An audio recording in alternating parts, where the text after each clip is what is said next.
आइए बच्चों, आज हम लोग ऑर्गेनिक केमिस्ट्री के बेसिक के बारे में क्या करेंगे, पढ़ेंगे। ऑर्गेनिक केमिस्ट्री देखो, केमिस्ट्री का एक बहुत ही जटिल क्या है, शाखा है। इसके बारे में हम लोग क्या करेंगे, जानेंगे। इसके अंतर्गत हम लोग अभिक्रिया के बारे में क्या करें, अध्ययन करते हैं। देखो, रिएक्शन को समझना इतना आसान काम नहीं है। रिएक्शन को समझने के लिए आपको उसके मैकेनिज्म को क्या करना पड़ेगा, समझना पड़ेगा। और मैकेनिज्म को समझने के लिए दो चार ऐसे एलिमेंट हैं जो ऑर्गेनिक केमिस्ट्री के अंतर्गत क्या है, इन्वॉल्व हैं, उनके बारे में जानकारी होना अति क्या है, आवश्यक है। तो हम लोग आज के वीडियो में उस एलिमेंट के बारे में पढ़ेंगे और उस एलिमेंट के कैरेक्टर के बारे में क्या करेंगे, पढ़ेंगे। उसके वैलेंसी के बारे में जानेंगे, किस ऑर्बिट में पाया जाता है इसके बारे में जानेंगे। जितने भी एलिमेंट हैं, मैं 4 या 5 एलिमेंट बताऊंगा आपको आज, जो कि बहुत ही क्या है, इंपॉर्टेंट होंगे। देखिए कौन कौन से एलिमेंट हैं। एलिमेंट आपका है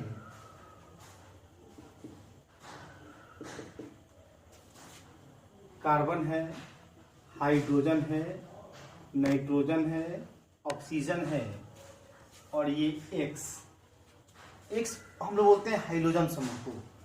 एक्स में कौन कौन आ जाता है, तो देखिए एक्स में आ जाता है क्लोरीन, ब्रोमीन और आयोडीन। क्लियर है। अब देखो, इसके वैलेंसी के बारे में हमको जानना होगा। तो वैलेंसी आप तभी जान सकते हैं जब आपको इलेक्ट्रॉनिक विन्यास का आता हो निकालना। ठीक है, तो इलेक्ट्रॉनिक विन्यास की चर्चा मैं थोड़ा मोड़ा करूंगा और उसके बाद ये सबका वैलेंसी लिख कर आपको क्या करूंगा, इसके बॉन्ड के बारे में समझाऊंगा। देखिए, अब हम लोग बात कर रहे हैं number of valence shell electron की। क्लियर है कि इसके बाह्यतम सेल में कितने वैलेंस इलेक्ट्रॉन पाए जाते हैं। तो देखो, कार्बन में 4 पाया जाता है, हाइड्रोजन में 1, नाइट्रोजन में 5, ऑक्सीजन में आपका हो जाएगा, ऑक्सीजन में 6, और इसमें जितने भी फ्लोरीन हो, क्लोरीन हो, ब्रोमीन हो या आयोडीन हो, तो इसमें 7 वैलेंस इलेक्ट्रॉन पाया जाता है। ये जब आप इलेक्ट्रॉनिक कॉन्फ़िगरेशन निकालोगे तो इसको आसानी से आप समझ सकते हैं। मैं किसी एक का निकाल कर आपको क्या करता हूँ, दिखाता हूँ। जैसे मान लो मैं कार्बन का ही निकालता हूँ, तो कार्बन का देखो एटॉमिक नंबर कितना होता है, 6 होता है, और मास नंबर जो आपका होता है वो 12 होता है। क्लियर है। एटॉमिक नंबर जो होता है वही टोटल नंबर ऑफ इलेक्ट्रॉन होता है। मतलब अगर मैं पूछूं आपसे कि आप बताओ कि कार्बन में टोटल नंबर ऑफ इलेक्ट्रॉन कितना है, तो कितना होगा, 6 होगा। क्लियर है। जब आप इसका इलेक्ट्रॉनिक कॉन्फ़िगरेशन निकालोगे तो आगे हम लोग पढ़ेंगे इसके बारे में। फिलहाल देखिए मैं निकालता हूँ इसको, आप लोग पढ़े भी होंगे। 1s2, 2s2 और 2p कितना हो जाएगा, 2। क्लियर है। ये सेल देखो, इसका सेल जो है ये अलग है, 1 है, इसमें 2 इलेक्ट्रॉन है, और ये दोनों एक ही सेल का है, बस ऑर्बिटल चेंज है। एक s है और दूसरा क्या है, p है। तो इस सेल में टोटल नंबर ऑफ इलेक्ट्रॉन कितने हो जाएंगे, तो 2 इसमें और 2 इसमें, तो कितना हुआ, 4। तो देखो, कार्बन का जो वैलेंस इलेक्ट्रॉन आया वो कितना आया, 4 आया, और कोर इलेक्ट्रॉन कितने हुए, 2 हुए। वैलेंस इलेक्ट्रॉन को छोड़कर जितने भी इलेक्ट्रॉन बचते हैं वो सारे के सारे कोर इलेक्ट्रॉन कहलाते हैं। क्लियर है। चलिए, तो देखो वैलेंस इलेक्ट्रॉन इसका कितना है, 4, तो इसका मैंने लिखा है, देखिए number of valence shell electron कितना हो गया, 4। उसी प्रकार से हाइड्रोजन का 1, नाइट्रोजन का 5, ऑक्सीजन का 6, और फ्लोरीन, क्लोरीन, ब्रोमीन, आयोडीन कोई भी अगर आप लीजिएगा तो उसमें वैलेंस इलेक्ट्रॉन कितना आएगा, 7 आएगा। क्लियर है। अब देखिए Lewis dot symbol. Lewis dot symbol में क्या होता है कि हम लोग वैलेंस इलेक्ट्रॉन को बिंदु द्वारा क्या करते हैं, डिनोट करते हैं। जैसे देखिए, ये कार्बन का वैलेंस इलेक्ट्रॉन कितना है, 4, तो इसको कैसे दिखाएंगे हम लोग, 1, 2, 3, 4। क्लियर है। हाइड्रोजन में कितना है, 1। क्लियर है। नाइट्रोजन देखो 5 है, 1, 2, 3, 4, 5। क्लियर है। ऑक्सीजन में कितना है, 6 है, 1, 2, 3, 4, 5, 6। क्लियर है। और ये देखो इसमें कितना है, 7, 1, 2, 3, 4, 5, 6, 7। क्लियर है। अब देखो इसके वैलेंसी के बारे में हम जानेंगे, संयोजकता के बारे में। तो संयोजकता में क्या होता है कि देखो इसमें दो इलेक्ट्रॉन होते हैं, एक होता है पेयर्ड इलेक्ट्रॉन और दूसरा होता है अनपेयर्ड इलेक्ट्रॉन। ध्यान से देखना, देखो इस कार्बन के पास 4 इलेक्ट्रॉन हैं और चारों के चारों अनपेयर्ड है। अनपेयर्ड का मतलब ये है पब्लिक कि इसका जोड़ा नहीं है। अगर मैं इस हाइड्रोजन की बात करूं तो इसमें भी देखो एक इलेक्ट्रॉन क्या है, अनपेयर्ड है। नाइट्रोजन की अगर बात करूं तो देखो इसमें 3 इलेक्ट्रॉन ही क्या है, अनपेयर्ड है। ये और ये वाला इलेक्ट्रॉन जो है ये पेयर्ड है। तो वैलेंसी किसी तत्व का जो होता है वो अनपेयर्ड इलेक्ट्रॉन का नंबर होता है। तो इस अनुसार इस कार्बन का अनपेयर्ड इलेक्ट्रॉन कितना है, 4 है। तो इसकी वैलेंसी कितनी हो जाएगी, 4 हो जाएगी। हाइड्रोजन का कितना है, 1 है। नाइट्रोजन का कितना है, देखो 1 2 3 है। और ऑक्सीजन का कितना है, ये दोनों तो क्या है, पेयर्ड है, ये दोनों क्या है, अनपेयर्ड है, तो 2 हो जाएगा। और इसमें देखिए ध्यान से, इसमें एक ही इलेक्ट्रॉन क्या है, अनपेयर्ड है, तो इसकी वैलेंसी कितनी हो जाएगी, 1 हो जाएगी। क्लियर है। अब देखिए हम लोग पढ़ेंगे स्ट्रक्चर फार्मूला। जैसे मान लो कि CH4 ये बंधन कैसे बनाता है, इसके बारे में हम क्या करेंगे, जानेंगे। तो देखो अभी देखो इसमें है क्या, कार्बन है, हाइड्रोजन है।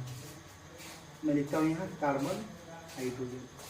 अभी हम लोग पढ़े हैं कि कार्बन में वैलेंस इलेक्ट्रॉन कितने होते हैं, 4। और हाइड्रोजन में 1, मतलब ये एक बॉन्ड बनाएगा, एक बॉन्ड एक बॉन्ड एक बॉन्ड, और ये बनाएगा एक बॉन्ड।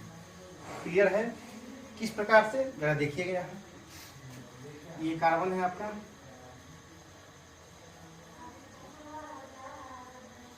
क्लियर है। उसके बाद देखो हाइड्रोजन है, तो हाइड्रोजन कितना है, 4 है। और एक हाइड्रोजन के पास कितना इलेक्ट्रॉन है, एक ही इलेक्ट्रॉन है। मतलब कि एक इलेक्ट्रॉन यहाँ आएगा, फिर एक हाइड्रोजन यहाँ आएगा, एक हाइड्रोजन यहाँ आएगा, और एक हाइड्रोजन यहाँ आएगा।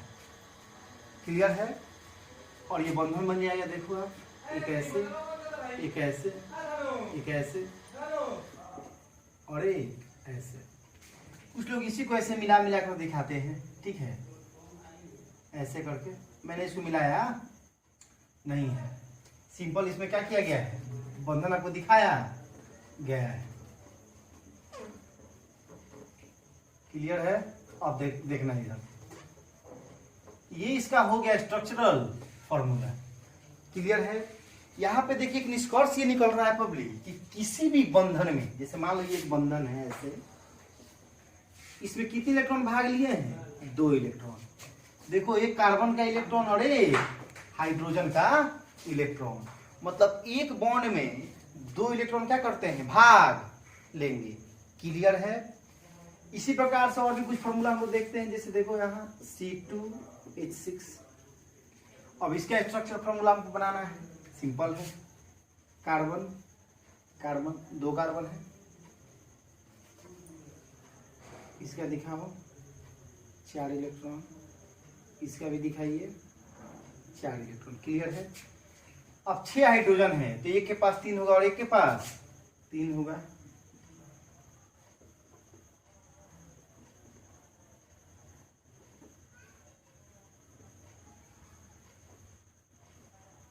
अब देखिए ये बंधन बन जाएगा, ये बनेगा, ये बनेगा, ये बनेगा, ये और ये। क्लियर है। एक और देखो CH3 CH2। क्लियर है। आइए इसको भी देखते हैं। 3 कार्बन है, 1 2 3 1 2 3।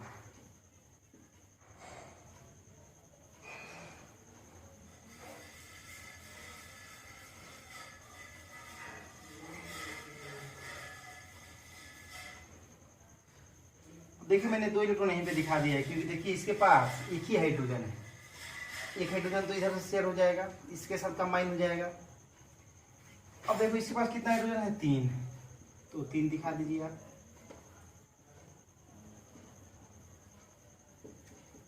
क्लियर। इसके पास 1, दिखा दो, इसके पास 2, इसे मिला दो।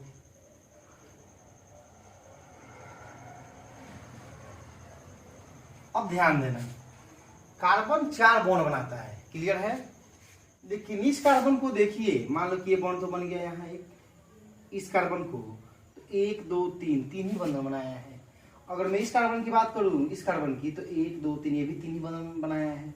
मतलब इनके आपस में यहाँ पे कितना बंधन होगा, 2 होगा, एक ऊपर और एक नीचे। अब देखो इस कार्बन का भी कितना बॉन्ड, 1 2 3 4, 1 2 3 4, क्लियर है। और इस कार्बन का भी देख लो, 1 2 3 4, इसमें डबल बॉन्ड आ गया है, मतलब ये अल्केन नहीं है, ये अल्कीन है। इसमें एक बंधन सिग्मा है और एक क्या है, पाई है, क्लियर है। यहाँ देखो ये CH है और ये CH3 है, इसको मैं दिखा देता हूँ। उसके बाद देखिए ये H H। अब इसी कार्बन से ये दोनों क्या, CH3 लगा हुआ है, तो ये C, और इसके पास देखिए 3 हाइड्रोजन है, 1 2 3, ये 2 है, तो यहाँ एक और कार्बन देंगे, और इसके पास भी कितना हाइड्रोजन, 3, क्लियर है। और देखो C2H5OH, यहाँ पे ध्यान देना है थोड़ा, क्योंकि यहाँ पे O भी आया, ऑक्सीजन भी आया हुआ है। कार्बन देखो पहले,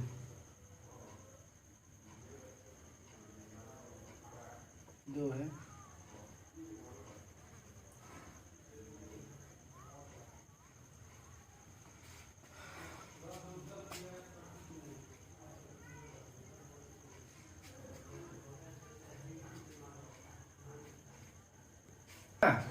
हाइड्रोजन जोड़ता हूँ, इसमें एक, इसमें एक, और इसके साथ एक, ये बंधन, ये बंधन, ये बंधन और ये बंधन।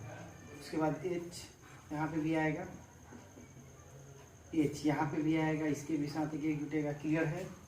ये बंधन बनेगा, क्योंकि देखो ऑक्सीजन के पास जो अनपेयर्ड इलेक्ट्रॉन होते हैं वो 2 होते हैं, मतलब ये 2 ही बंध क्या करेगा, बनाएगा। तो एक बंधन तो इसके साथ बना लिया और एक बंधन इसके साथ बनेगा, क्लियर है। ये समझना बहुत जरूरी है, ठीक है। इसको ध्यान से देखिएगा, देखने से ऐसा लगता है ये समान बंधन ऐसे है, लेकिन जब ऐसे बंधन होगा, अगर गलती से भी अगर आप स्ट्रक्चर आपने ऐसे बना दिया तो ये गलत हो जाएगा। क्यों, क्योंकि देखिए कार्बन हाइड्रोजन कितना बंधन बनाता है, एक बंधन बनाता है, क्योंकि उसमें वैलेंस इलेक्ट्रॉन कितने होते हैं, 1 होते हैं। लेकिन इस हाइड्रोजन को गौर से देखो, इसने कितना बंधन बना लिया है, 1 और 1, 2 बंधन बना लिया है, जो कि संभव नहीं है। दूसरा चीज देखिए, कार्बन का वैलेंसी 4 होना चाहिए, क्या यहाँ पे वैलेंसी 4 हो रहा है, 1 और 1, मात्र 2 ही बंधन कार्बन बना रहा है। और यहाँ पे देखो ऑक्सीजन 2। तो देखिए इसका स्ट्रक्चर हम लोग कैसे बनाएंगे, ध्यान देना है।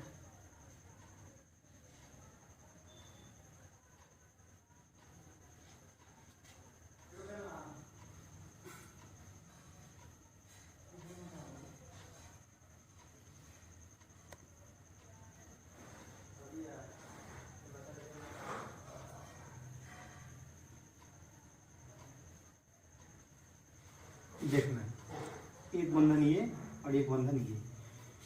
कार्बन का बंधन कितना हो गया, 2 हो गया। हाइड्रोजन बनाता है 2 बंध, एक बंध और एक बंध, 2 बंध हाइड्रोजन का भी हो गया, सॉरी ऑक्सीजन का भी हो गया। और कार्बन का टोटल बॉन्ड कितना हो गया, 4, 1 2 3 और 4। मतलब इस प्रकार से सारे एलिमेंट जो इसमें मौजूद हैं उनकी वैलेंसी क्या हो रही है, पूरा हो रही है, क्लियर है। क्लियर है, आइए देखते हैं।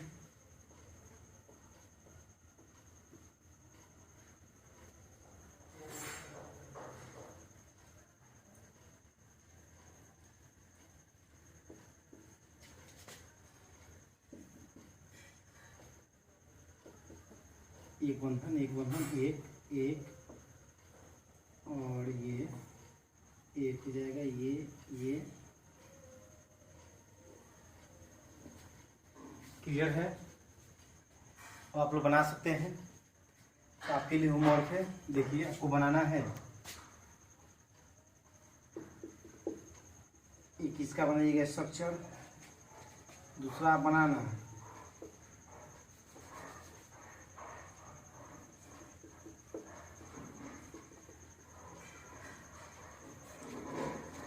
और तीसरा